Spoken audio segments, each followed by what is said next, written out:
Hey everybody, this is Katie. And this is Lonnie. And this is your fucking awesome minisode. Woo! Woo! I guess that's what we're gonna call it, your fucking awesome minisode. Yeah. I don't know. Anyway, this is your bonus for being an awesome $10 a month or more. Thank you so much. Thank you. You guys are fucking rocking.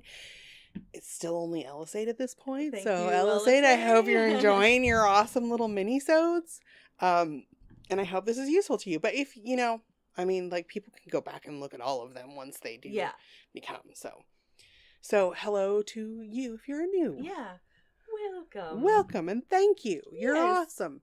So in the episode that aired this week, Lonnie and I talked about sugar skulls, and then we were talking about painting skull masks at the end, and I was saying that I have a special, I have certain colors that I mix to make bone colored paint because bones are not bright white. Yeah. So I'm going to tell you guys how I mix up paint colors, and also how I do contrast colors.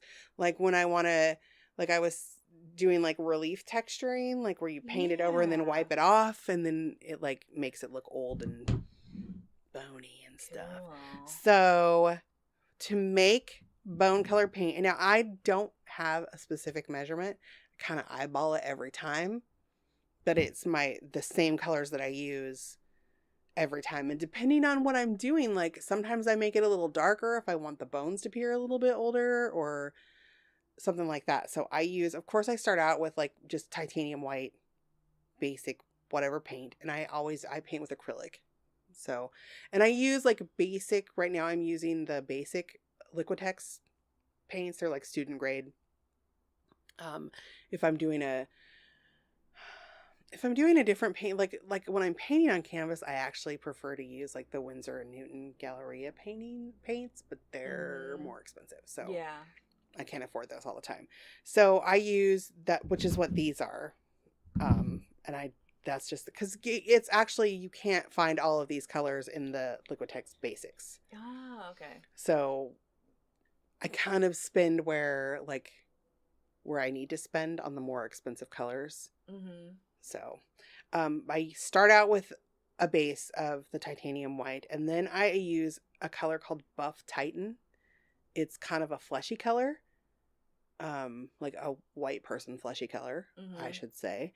And it's a little bit of a peachy kind of creamy color, but I add just a little bit of that, a good drop. I would say a blob, a pea?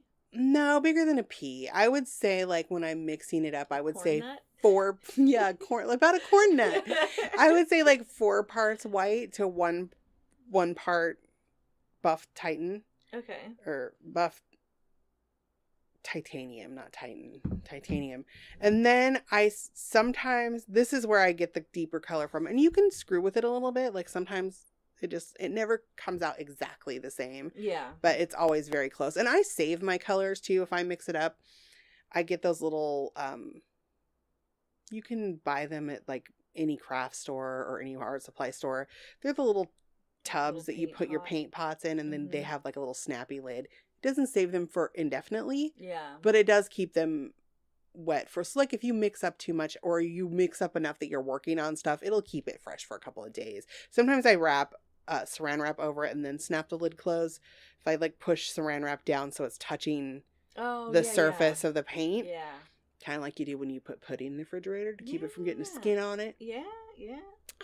So that's the base of it, and then I add yellow ochre just a less than a pea size, sometimes a pea size, just a little blip, just to kind of bring up the bony color, I would say. And it is a yellowish color, and the age on the bone, and the older that I want it to look, the more I add. Mm-hmm. And if it's too dark, you can always add more white to it. That's the beauty of it. That's actually sometimes how I end up with too much paint. Yes. Because I'm trying to get an exact color. But those are the colors that I use. Sometimes, depending on what I'm doing, I like to add just a little teeny dollop of gold. Oh, yeah. Just to add some sparkle to it. But that's for special things. Bones don't sparkle. So, But Aw. then a lot of the times, because I do, I came up with this combination when I was doing a lot of those journal covers that I used to do with the real heavily textured sculptural elements on the front, like the sculptured skulls and stuff. And I would use this color to paint those.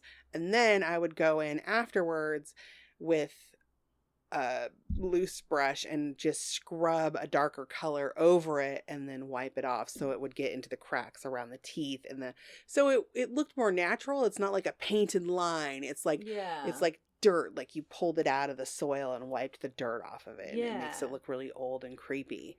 And I use black, but it's not, dirt isn't just black.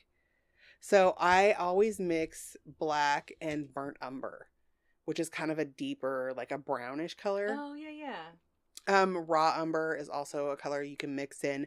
And depending on what I'm doing, sometimes if I'm doing like, if I'm making the journal covers that look like false leather, I will incorporate a little bit of the color of the leather. Like if I do because I do like a fake ox blood oftentimes. So I'll use a little bit of red, just like a straight up red in it to kind of mix it. But mostly I just stick to like the black and burnt umber. And then I use a damp paper towel that I've wrung out, and you just kind of rub it into the cracks and rub it really good. And then you wipe it down gently and it leaves that behind. And then if I want to make the bones look really, truly old, once I have all that done and I let it dry, I go over it with crackle paint. Oh, yeah. And I like to use, where is my crackle paint? There's a one-step crackle that I use. Is it down below? Yeah, I think it's down there. It might be up here too. I don't know. Anyway, it's a Ranger product. It's one-step crackle, I think is what it's called. And I like to paint it. The heavier the coating, the bigger the cracks. Oh, cool. So if you just do a light coating, it makes a bunch of little teeny tiny cracks. If you do a larger, like a second coat or a thicker, gloppier coat, it makes bigger cracks. So I paint all the bones with that, and then it's in a little squeeze bottle. You don't have to look for it. It'll be around there. But once you do that, there are other kinds of crackle. Some of them, there are 2 parts. The 2-part crackle stinks really bad. I don't like the smell of it. Ew. But the Ranger one-step crackle is my favorite. I'm almost positive that's the name of it. And then once that dries, then I go back over with the same black and burnt umber that I used to stain in the teeth and like the hollows around the eyes and stuff. I then go back over that with a stiffer brush so I can scrub it into the cracks and then wipe that down too. So then it looks like this old cracked, and then there's dirt in the cracks, and it's really old and really cool. Yeah. And really neato mosquito. Yeah.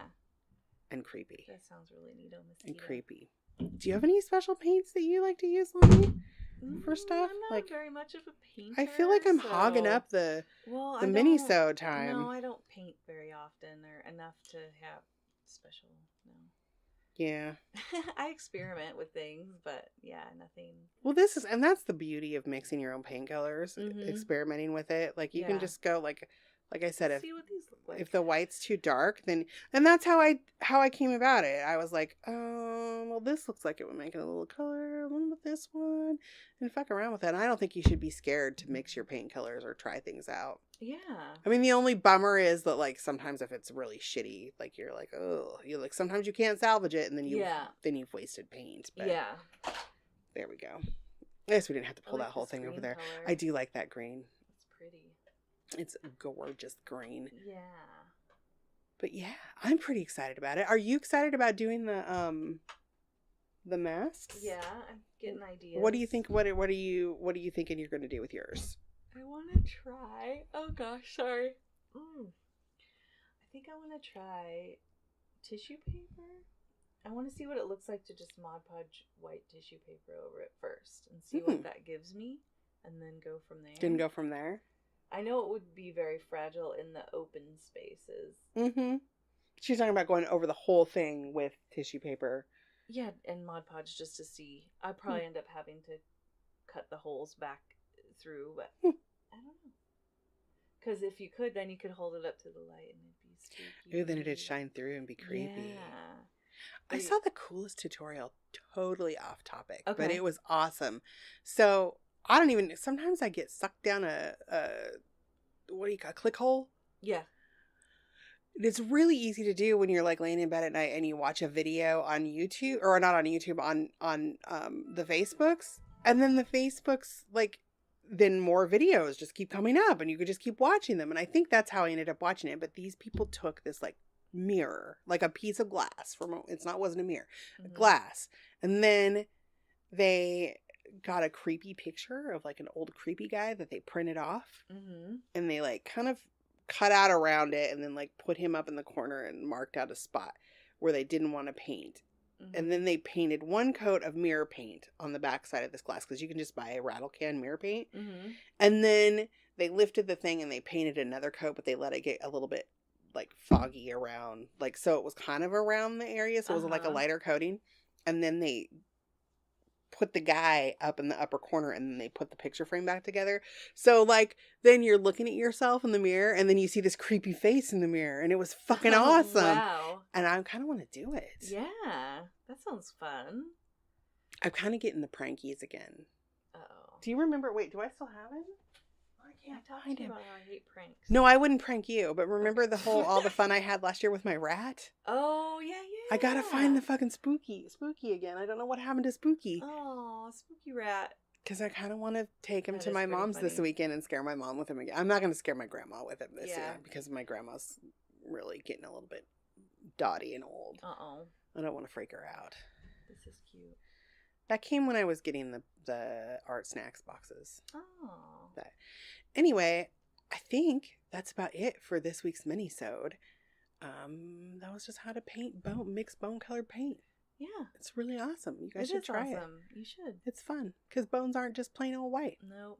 They're not. And also, I will say, like, depending on what you're doing and what you're painting, you might want to add like a little bit of like muted down. Sometimes I mix a green with like a lighter green and a little bit of gray to kind of and kind of model it on, like stipple paint it on, so it looks like old like moss or old algae that has grown on the bone, because depending on how long the bones have sat, if the bones have been buried or they've sat above ground.